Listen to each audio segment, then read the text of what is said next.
Hey guys, ST here. So I know it's a little bit of a setting change from the first half of the season's SpoilerCast episodes, but what can I do? Gotta keep this thing roving, gotta keep you on your toes.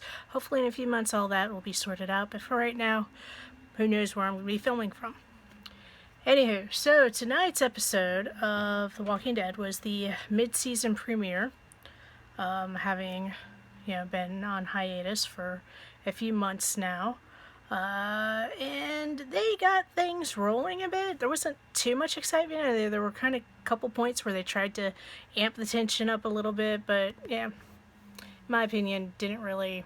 It wasn't the best episode. It wasn't the worst episode, but it wasn't the greatest. So I took some notes. Over here. God, that's like hella bright. I don't know. Anyway, it's another cell phone.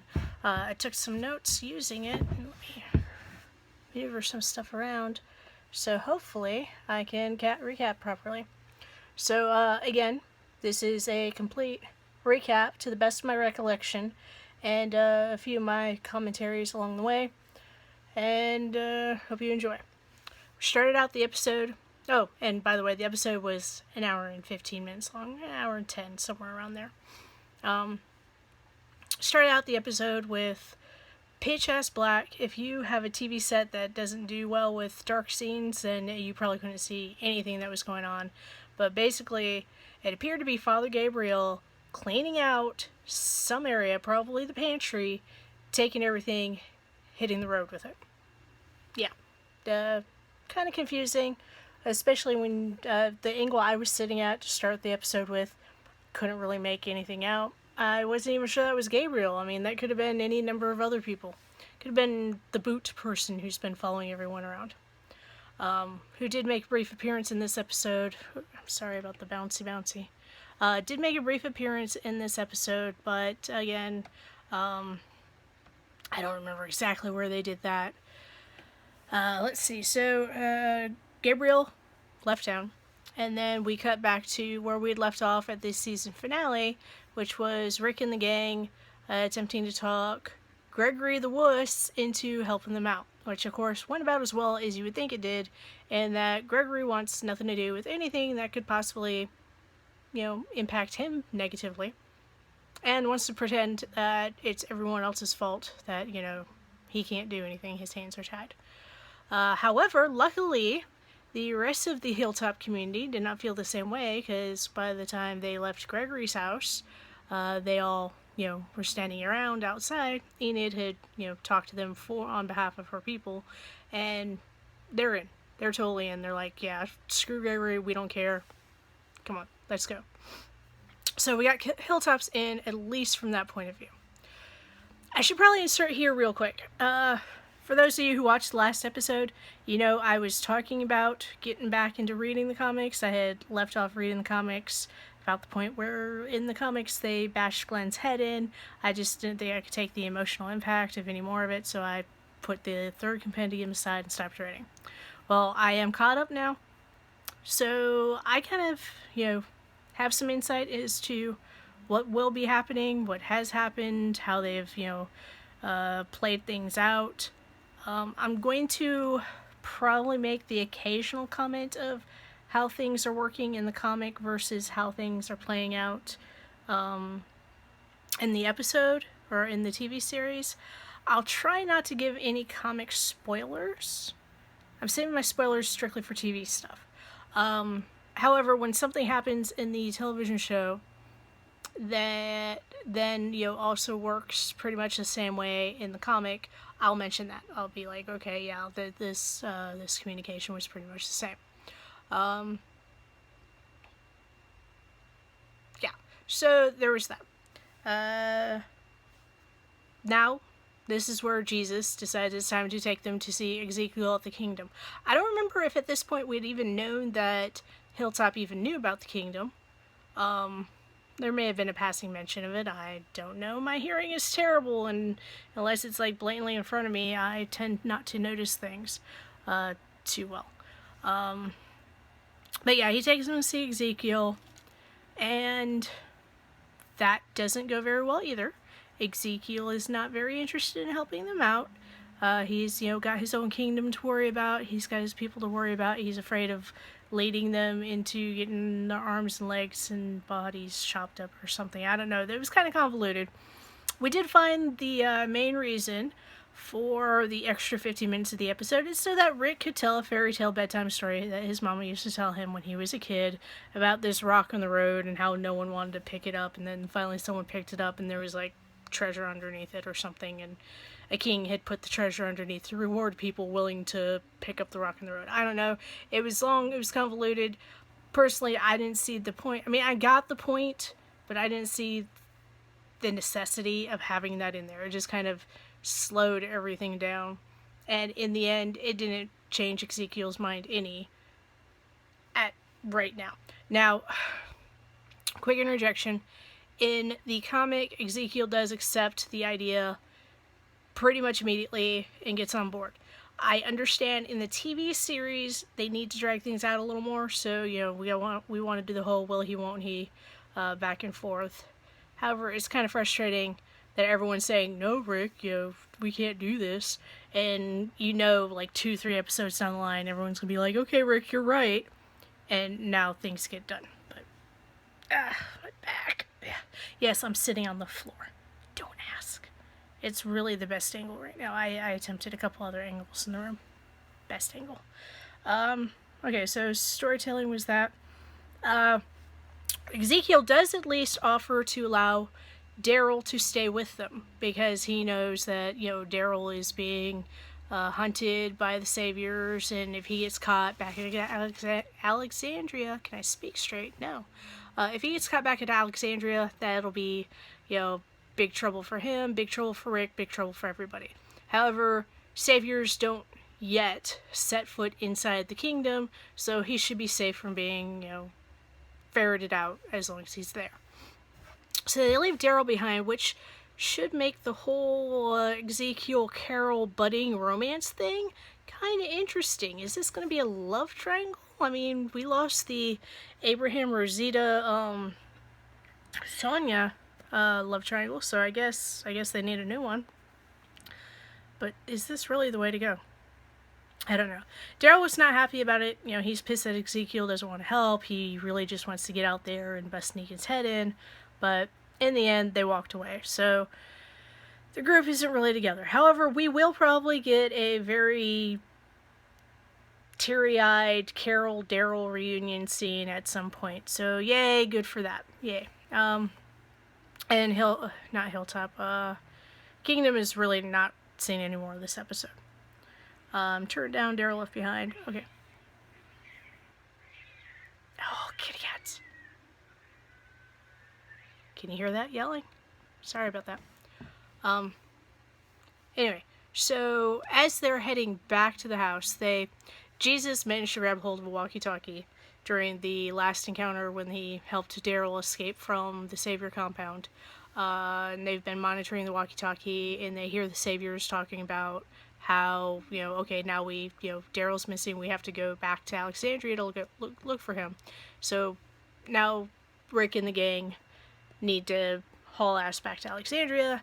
As they're coming along, they find their way is blocked by a bunch of cars. They have got to move the cars, and then after they move the cars, they find this steel cable that's been roped across the road that's covered with explosives, and of course everyone's first thought is, we need these explosives. We have no weapons. We need something to fight with. We need these explosives. Which, this is the point where, I said they had a couple points where they tried to, amp up the tension to make the episode more exciting. Yeah, this was one of those moments. First it was Rosita trying to disarm the bomb.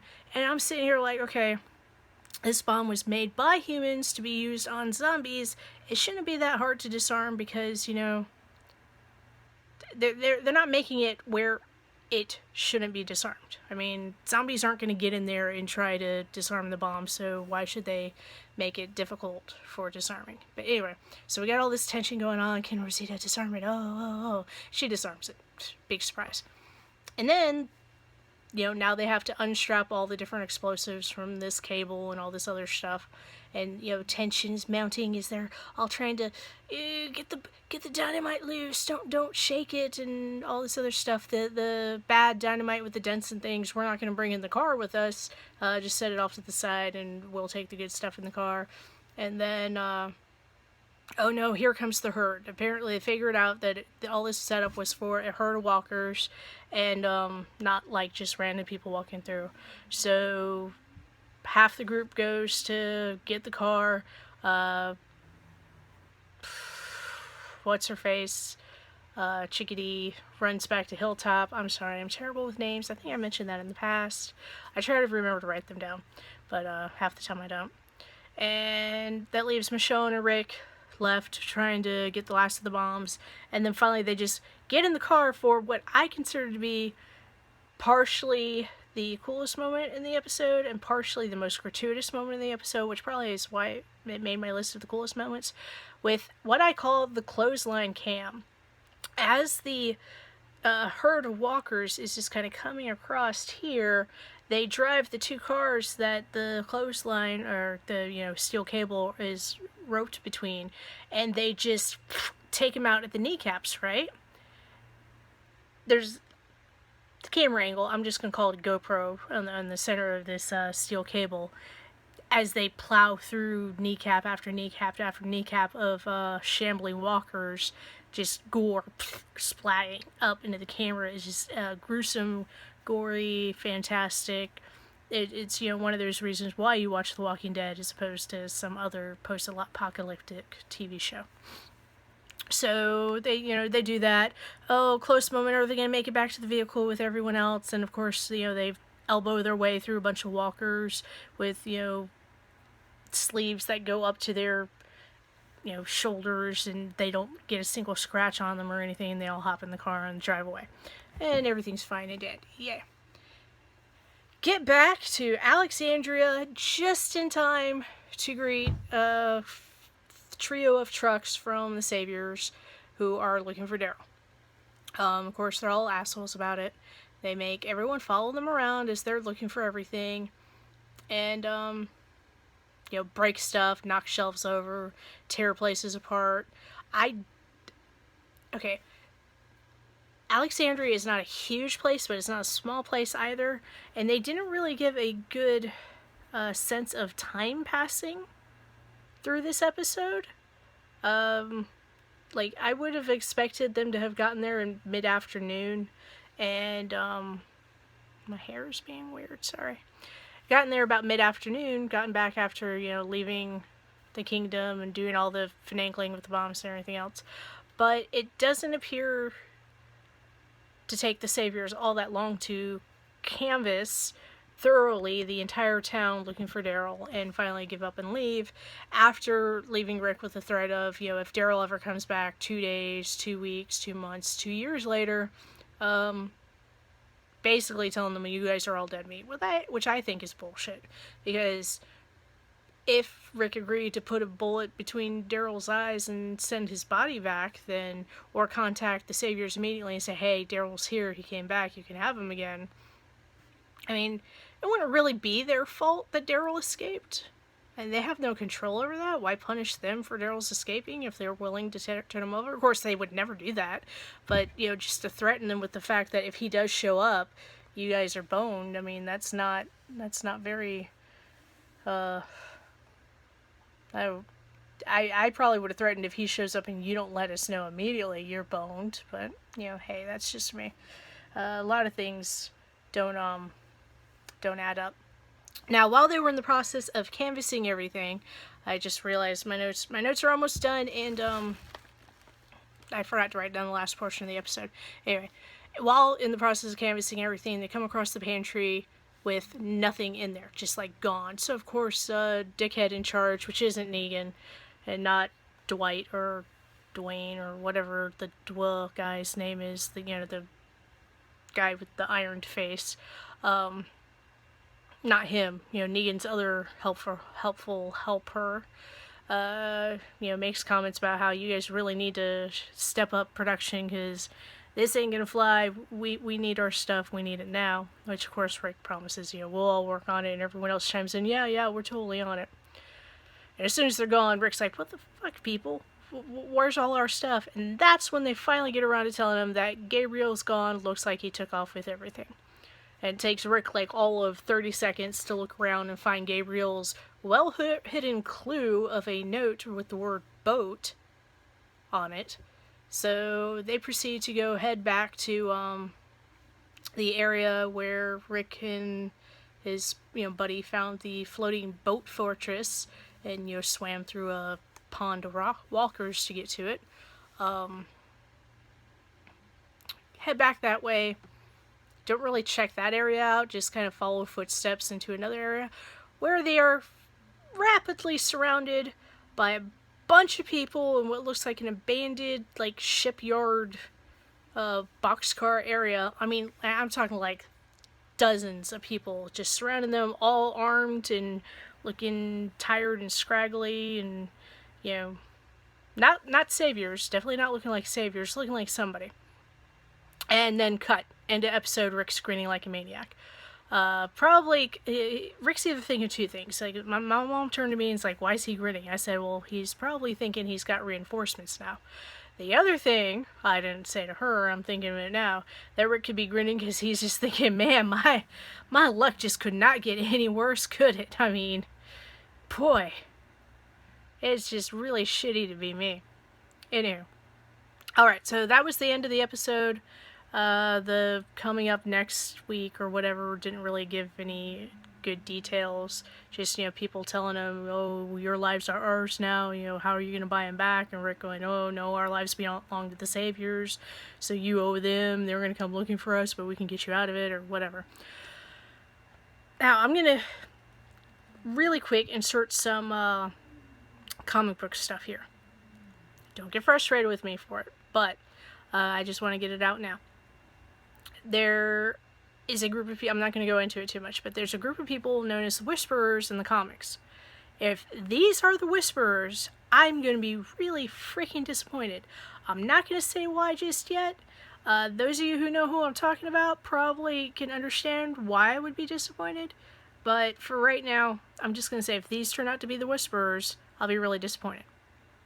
And that's all I'm going to say. Anywho, as I said at the start of this, not the best episode, not the worst episode, kind of sets up a couple things, definitely sets the pace and the tone for the remainder of the season. My thoughts, again, going off the comic book, my thoughts are the remainder of the season, they're going to be covering Negan, and then they're going to start next season the way the comic books start with post-Negan stuff. But that's all I'm really going to get into right now, and I'm not going to talk about that anymore for the remainder of the season until we get to the finale. But since it is a premiere, that's kind of I wanted to throw that out there. If you enjoyed this episode, by all means, like, subscribe, comment in the comments below. Tell me if you think I'm wrong. Tell me if you think I'm full of shit. Tell me if you agree. Tell me if you have any other shows you would like me to watch and recap for you. I'm going to try to get some other things done. And, but that's the end of tonight's recap for The Walking Dead. I'll see you guys next week. And until then, SD out. Bye!